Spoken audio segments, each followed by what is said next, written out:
उन नजरों से गिराना ना, चाहे जो भी सजा देना।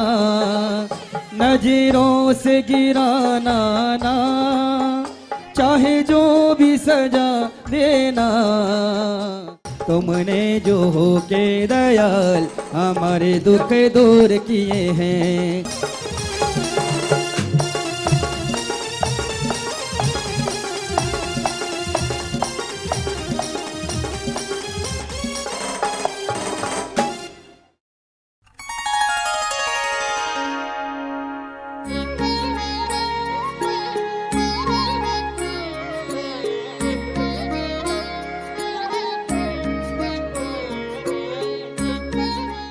मीठे रस से भरो जी, जिन वाणी लागे, जिन वाणी लागे। माने गुरु माँ की ये वाणी बड़ी प्यारी लागे।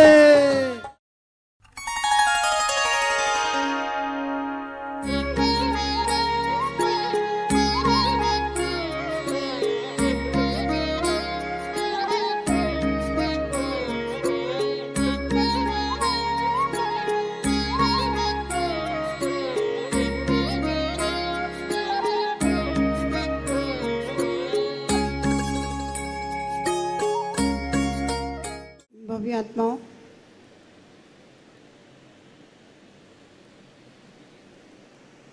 आज पर्युषण पर्व का दूसरा दिन,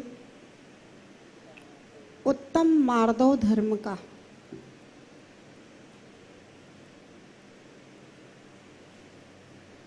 क्रोध के सद्भाव में क्षमा संभव नहीं, और अहंकार के सद्भाव में मृदुता, सरलता, सहजता संभव नहीं। आश्चर्य है, विचार करते हैं, जहां आत्मा अनंत गुणों का भंडार है, वहां मेरी आत्मा अनेक दोषों का भंडार बनी हुई है, और गुणों को प्राप्त करने में हमें बहुत श्रम होता है। दोष हमारे अंदर निरंतर बने हुए हैं। ऐसा लगता है जैसे मेरी निधि, अनंत गुणों की निधि के ऊपर जैसे कोई दूसरा व्यक्ति कब्जा किए हुए है, और हम उसके अनुसार पराधीन होकर के दोषी बने हुए हैं। मार्दव, विनय, सरलता, मुलायमता, ये सब आत्मा के अंदर है, लेकिन अहंकार ये आत्मा का गुण नहीं, मान गजाए का प्रभाव है। कुछ ऐसे पौद्गलिक परमाणु आत्मा के साथ बंधन को प्राप्त हैं, जो परमाणु उदय में आ रहे हैं और हमारे अंदर अहंकार पैदा कर रहे हैं। आत्मा के अनंत गुणों का अहंकार नहीं होता। अगर आत्मा के गुणों का अहंकार हो जाए तो अरहंत भगवान को अहंकार आ जाए, लेकिन ऐसा होता नहीं। अहंकार अहम करोति इति अहंकारा। इस संसार में जो भी हो रहा है मैं ही कर रहा हूं, मैं ही करूंगा, मेरे द्वारा ही होना चाहिए, कोई दूसरा कैसे कर सकता है। ये है अहंकार का भाव। एक भिखारी सुबह सुबह भीख मांगने के लिए आ गया। सासू मंदिर गई हुई थी, बहू ने मना कर दिया, घर में कुछ नहीं है, नहीं देना, जा। भिखारी घर से चला, रास्ते में सासू मिल गई, मंदिर से लौट रही थी। बोली अम्मा जी आपके घर गया था और आपकी बहू ने कुछ नहीं दिया, खाली हाथ लौटा दिया। सुबह सुबह का समय था, बोनी बट्टा बेकार हो गया। सास ने कहा अच्छा मेरी बहू ने वापस लौटा दिया, चल मैं चलती हूँ, देखती हूँ बहू को। सास आती है भिखारी के साथ में, बेल बजाई, दरवाजा खुला। जैसे ही बहू ने गेट खोला और सास लगी, बहू के ऊपर बरस पड़ी। अरे सुबह सुबह से भिखारी आया और उसको बिना कुछ दिए वापस भेज दिया, और जो कहना था सो कहा। कह करके सास अंदर चली गई। भिखारी सोच रहा था कि बहू को डांटा है सासू ने, अभी कुछ लेकर आ रही होगी। 5 मिनट 10 मिनट इंतजार कर लिया, फिर बोला अम्मा जी कुछ मिलेगा। अम्मा जी बाहर निकल कर के आई, बोले सुबह सुबह से मेरा ही घर मिला है, चल जा यहाँ से, अभी रोटी बनी नहीं है, क्या दे दूं तुझके। तो बोले अम्मा जी अभी तो आपने बहू को डांटा था कि भिखारी को मना क्यों किया, कुछ दिया क्यों नहीं, फिर आप तो इतने दयालु हो, कुछ तो दे दो।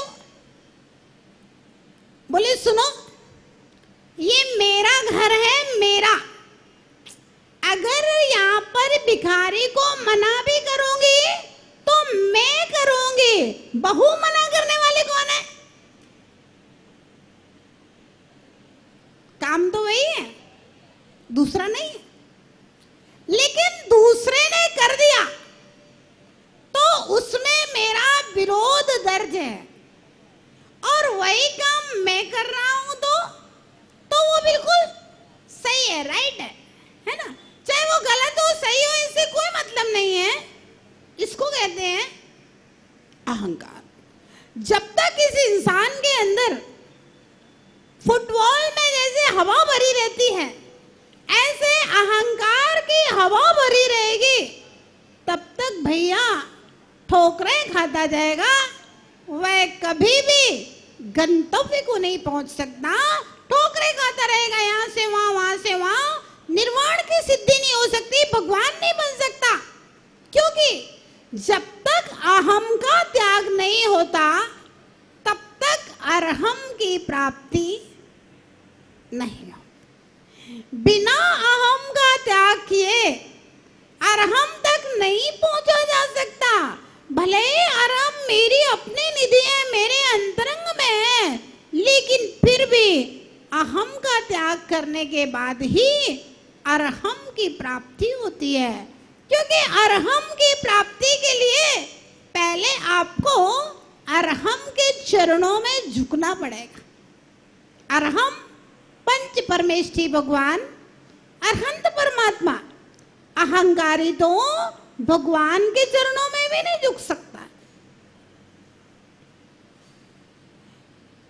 जिस वेदी के ऊपर मैं पहले अभिषेक करता हूं, उस वेदी के ऊपर अगर कोई दूसरे ने आकर के पहले कलश धार दिया तो भैया दादाजी का तो दिमाग गर्म हो जाएगा, अपसेट हो जाएगा। ये क्या है?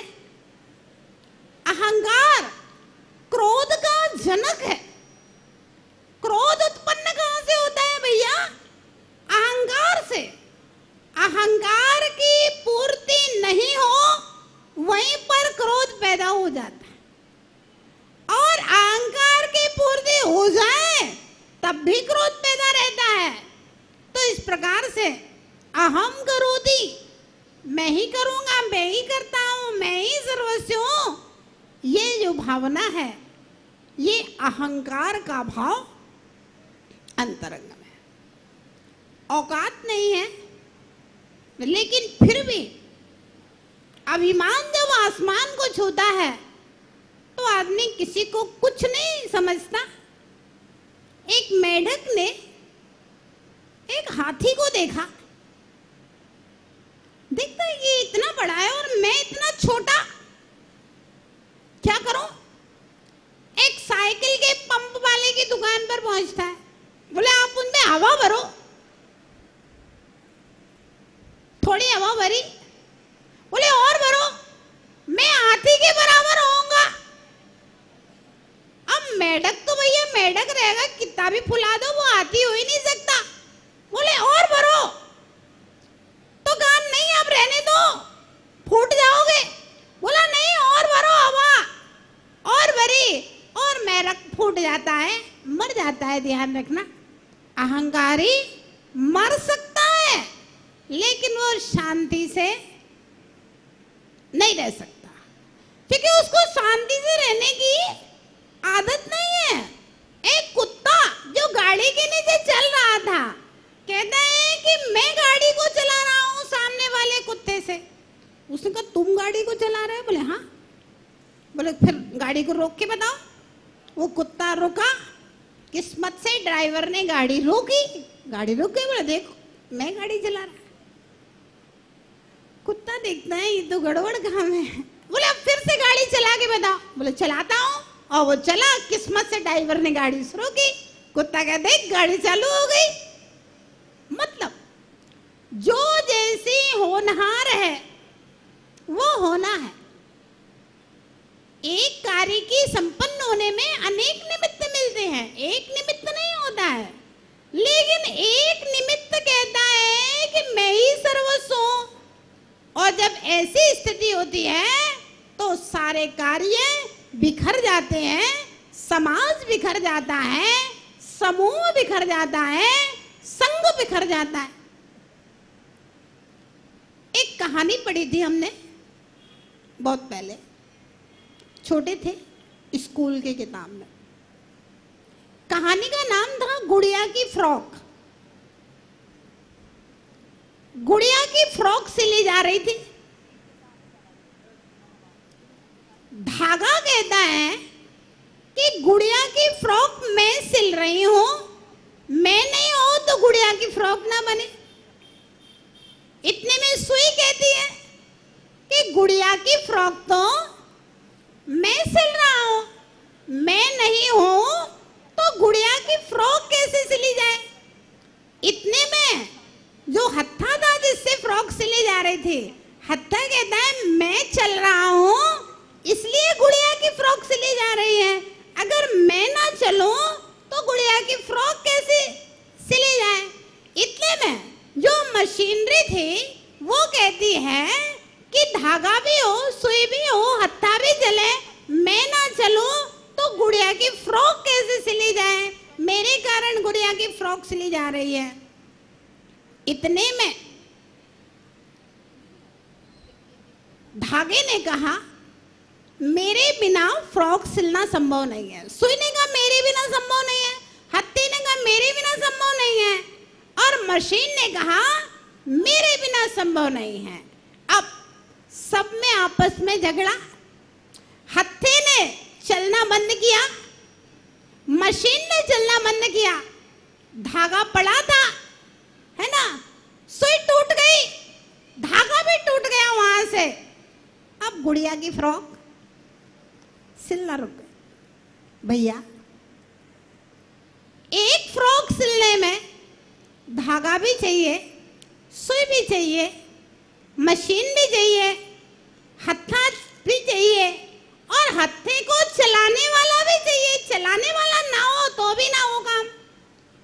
तो एक कार्य की सिद्धि में अनेक कारण हुआ करते हैं, लेकिन अहंकार कहता है कि सिर्फ मैं कार्य कर रहा हूं, मेरे बिना कार्य संभव नहीं है। ये इंसान का अहंकार हुआ करता है।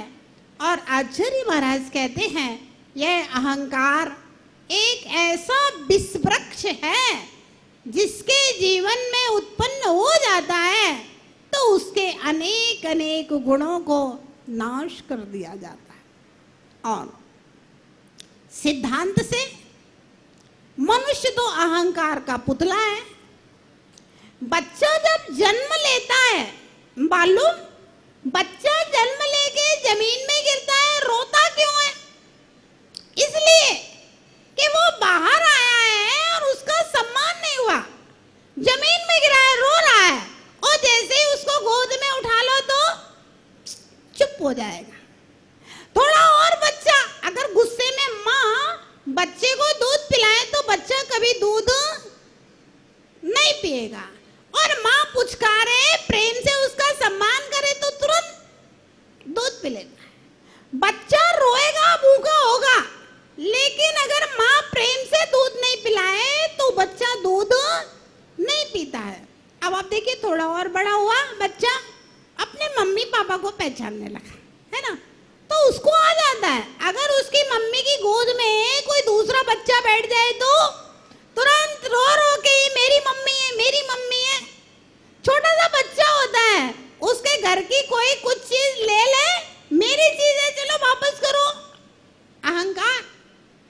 थोड़ा और बड़ा हुआ, स्कूल जाने लगा, अच्छे कपड़े का अहंकार, मैं गाड़ी से आता हूँ, मेरे पापा मुझे छोड़ने आते हैं 4 व्हीलर से, मेरा ड्राइवर मुझे छोड़ने आता है, तुम तो साइकिल से आते हो, अकेले आते हो, तुम तो पैदल चले आते हो, मेरे तो इतने महंगे महंगे कपड़े हैं, ब्रांडेड कपड़े पहनता हूँ मैं तो, है ना। फिर अगर पढ़ने में थोड़ा सा होशियार है, पढ़ाई का अहंकार। और थोड़ा और बड़ा होता है, अगर किसी कंपटीशन में निकल जाता है तो उसका अहंकार, डिग्री मिल जाए तो उसका अहंकार, नौकरी लग जाए उसका अहंकार, शादी हो जाए, सुंदर पत्नी आ जाए, सुंदर पति मिल जाए, अच्छा ससुराल पैसे वाला मिल जाए, उसका अहंकार, और उसके बाद में बच्चे बच्चे हो जाए अच्छे तो उसका अहंकार, और धन संपत्ति बढ़ जाए, सब कुछ बढ़िया हो जाए, समाज में थोड़ी सी प्रतिष्ठा हो जाए, उसका अहंकार।